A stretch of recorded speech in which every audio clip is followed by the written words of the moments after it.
I'd like to thank ICOPA for giving me the opportunity of presenting my paper at this conference. And over the past couple of days, I've listened to various debates and discussions about penal abolition and penal reform. And what I'd like to do in this paper is to give you all the South African perspective on the overcrowding of our prisons. I am not an abolitionist.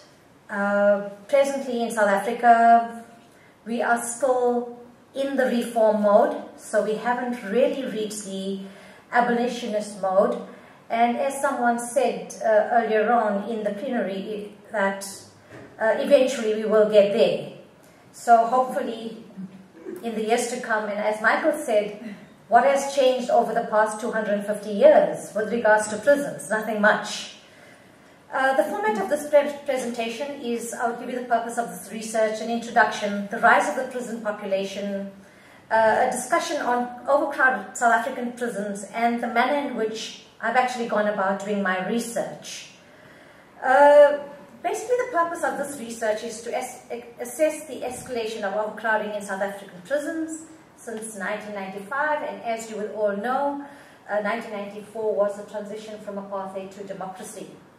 And to also explore the impact or consequences of overcrowded prisons. This is the map of South Africa, and KwaZulu-Natal or Durban is the red area that's marked on the map, and that is where I live, in KwaZulu-Natal.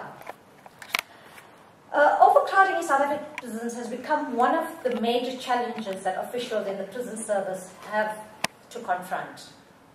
The escalation in prison overpopulation over the past 15 years in South Africa resulted in the Minister of Correctional Services as far back in 2000 stating that as a department, overcrowding remains our greatest challenge. It is threatening to undermine our efforts to comply with international norms and standards regarding the separation of categories of prisoners, humane detention, provision of basic needs, provision of comprehensive primary health care, rehabilitation of offenders, safe custody, and the raising and maintaining of staff morale within the correctional institution. 7 years later, in 2007, another minister stated that foremost on our minds and hearts is a challenge of overcrowding that creates unsuitable conditions for the implementation of corrections and rehabilitation programs. It should always be noted that the challenge of overcrowding is an international phenomenon that will probably be with us for a number of years, as no single player in society can ever resolve the challenge in any sustainable manner. At the overcrowded correctional centres, the conditions under which inmates are detained are not, generally speaking, consistent with human dignity and the requirements set forth in the constitutions, the South African Constitution, and international standards regarding prisoners. And although the South African Constitution states that everyone who is detained, including every sentenced prisoner, has a right to conditions of detention that are consistent with human dignity, we find that in reality, this is far from being realized. And as one speaker said yesterday, a speaker from Spain, stated that in reality we have fantastic laws and legislations, but in reality, the implementation of these are far from being realized. And although the South African Constitution guarantees prisoners the rights to conditions of detention that are consistent with human dignity, the conditions in prison fall short of this constitutional obligation. These inhumane conditions in which prisoners are accommodated contribute to a very large extent to the criminality found within and outside the prison. South Africa is a country in which socioeconomic conditions in certain areas give rise to a high prevalence of communicable diseases. And one finds that the crime patterns in South Africa indicate that a large proportion of the prison population come from these very low socioeconomic communities. And we find that the spread of communicable diseases is very rife in prison. Overcrowded conditions in most of South African correctional centres continue to impact negatively on the humane detention of inmates, as well as on government's efforts directed at rehabilitation. Overcrowding, corruption and gangs are the main culprits behind rape, assault and violence in prison, This environment is horrifying even without the risk of HIV and AIDS infection. And HIV and AIDS is a major problem within South African prisons. The world prison population is basically approximately 9.25 million, and that amounts to 150 per 100,000. And in South Africa, it's 335 to 100,000. In South Africa, we have 241 prisons. Basically, they're called correctional centers, and inmates or prisoners are called correctional clients. 2 of these prisons are closed for renovation. 8 accommodate women alone in their prisons. 13 youth, 130 men only, and 90 accommodate both women and men. The level of overcrowding, however, is not evenly spread among the various prisons. We found that 49 correctional centers are occupied at levels below 100%, 107 at levels between 100 and 250%, 62 at levels of 150 to 200%, and we have 21 institutions that are more than 200 to 400% overcrowded. The South African prison population has escalated from 1996 to 2010 from 120,000 to 164,000. And in March 2010, there was a total of 164,000 inmates, and of this 114 were sentenced and 50,000 were awaiting trial or remand prisoners, resulting in a percentage of 144% overcrowded overall. And of this percentage, we had about 2 to 3% of women in prison, which amounted to about 4,000, and the rest of them were youth and males. And of this, 4.2% were foreigners. And this was excluding inmates who were housed in police cells. Some of the reasons, or one or two of the reasons for overcrowding is basically, as discussed at this conference, is basically the public outcry for longer and harsher punishment of offenders. Another important reason in South Africa is the minimum sentencing rule, and as you know, with regards to this, there's a minimum number of years applicable to a specific person who has committed a specific crime. What I'd like to share with you is this is an overcrowded prison in South Africa, and this is one of the sentenced sections of medium section in Johannesburg prison. And as you can see, these cells, which are meant to house 20 inmates, basically houses approximately 60 and sometimes 80 prisoners. As you can see here, inmates are sleeping in the toilet section of the prison. Inmates who share the cell basically share one toilet and one bath, which is shared among 60 to 80 inmates.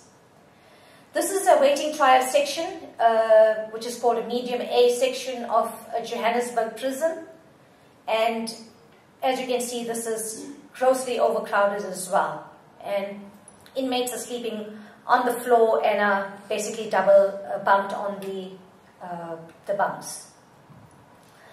The methodology of this paper is that since 2006, I've conducted observations, focus group discussions, and interviews at one of the prisons, mainly in KwaZulu-Natal, which is the Westville Medium B prison. And the reason for doing this is basically, as we discussed as well, is basically to hear the voices, or to tell the story, or let the voices be heard of the less fortunate or less visible members within society. The findings is that overcrowding basically leads to high-risk sexual behavior, homosexual behavior, the spread of diseases, lack of treatment facilities, unhygienic sanitary facilities, sharing of blankets and beds, gang activity, and corruption are basically some of the consequences of overcrowding.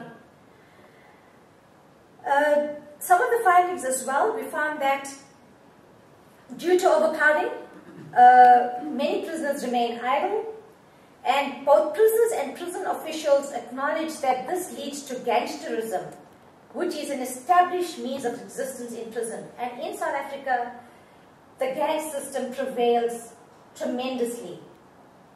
Gang activities involve the use of alcohol, drugs, and weapons.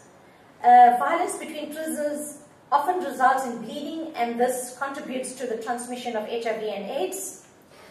Gang activity is alleged to be rife in South African prisons, as I said, and there's basically 5 main gangs that are prevalent, which is called the 26s, the 28s, the Big Fives, the Air4s, and the Mampatas. And each gang is basically given a specific responsibility among themselves.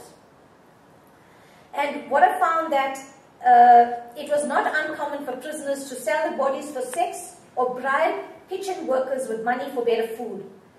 The lack of prison personnel is also a contributing factor to sexual exploitation of weaker first offenders and younger inmates. Prisoners are subjected to gross human rights violations. Example, all awaiting trial prisoners returning from court are subjected to being searched, naked in full view of everyone. And when we look at the challenges faced in Ireland and the parallels or similarities with challenges faced in South Africa, we find that this strip search is a major problem with regards to inmates, especially awaiting trial inmates, because who move back and forth from prison to the courts. And in one instance, within a period of 7 months, one offender was subjected to this humiliation 32 times. And this was, I got from my interviews with post-release prisoners. Upon their return from court, offenders are required to remain in a cell referred to as a box that accommodated 150 offenders. And this is regarding awaiting trial offenders. They had to stand or sit until the following day due to the lack of space. These conditions deprived them of sleep and exposed them to being mocked or belittled by other inmates or other awaiting trial offenders. And drug abuse, sodomy, and assault within the prison was rampant. And it was basically accepted as part of their life within prison, and this is what the inmates stated. Also, interviews with post-release prisoners reveal that in their world of darkness, sex in prison is an everyday, every night experience. Only the strong and daringly brave inmates have the ability to ward off such advances, and often have to do so through dangerously fighting against bigger, tougher, and more experienced prisoners. An inability to fight back amongst the weaker in prisoners basically led them to being fair game to inmates who had a predator mentality, who actually preyed on these younger inmates within the prison. What I'd like to share with you all is the voices of the prisoners, and with regards to the findings that I listed, I'd like to quickly point out what inmates have said so that their voices can be heard. One inmate stated that we live in our rooms, we have all these sponges and sponges, 1990-year-old sponges, so old, dirty and filthy. You can even smell the smell. You can see when you are overcrowded like this, when a man is lying a sponge and everything, all the dust, these are the actual words of the inmate, all the dust, it is coming back and close in the room. Here we don't have any proper ventilation in our cells to see this thing. Not all these things, they accumulate inside our bloodstream.